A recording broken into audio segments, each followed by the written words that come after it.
Üçün ayal kişi semиргени үчүн үй бүлө бузулду. Эркектер маани бергиле, ошол үйлөнөрдөн мурда ушул нерселерди бойдоктор эске алгыла. Ayal киши турмуштан мурда өтө секелек кыз болот, атасынын эркеси болот. Жеген алда, жебеген аркасында болот. Сулуу болот, көрктүү болот, ден соолугу чың болот, сонун болот. Сага тийгенден кийин баардык нерсе башталат. Ал бир жандуу эмес, эки жандуу болуп калат. Кош бойлуу болот. Ошол гормондор бузулат. Бала төрөш оңой эмес.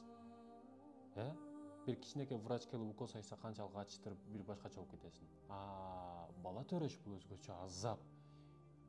Кудай таала ушундай сүйкүмдүүлүк, мээримдүүлүктү балага берип коюп турган аял киши кайра төрөйм дей берет да. Эгер азапты эстетип, азапты кичине төбөлүктүү кылып кое турган болсо, аял киши эч качан төрөйм дебейт экинчи жолу.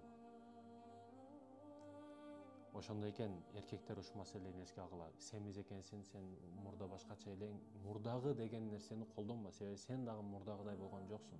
Аял киши гормоналдык жактан эки кош бойлуу болгондон кийин башка характери дагы таасир берет. Бул бардык нерсеси бузулат. Ошондуктан кээ бир маселелерди көтөрө билгенди билишиң керек, сабыр кылганды билишиң керек. Ооба, убакыт өткөндөн кийин кайра арыктап өзүнө келет.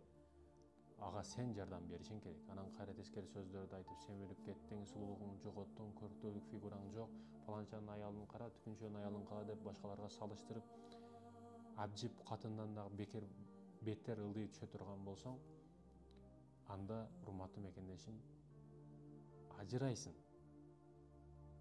Бирок ошончолук кайра бакытты таппайсың да. Издеп жүрө бересиң, таппайсың.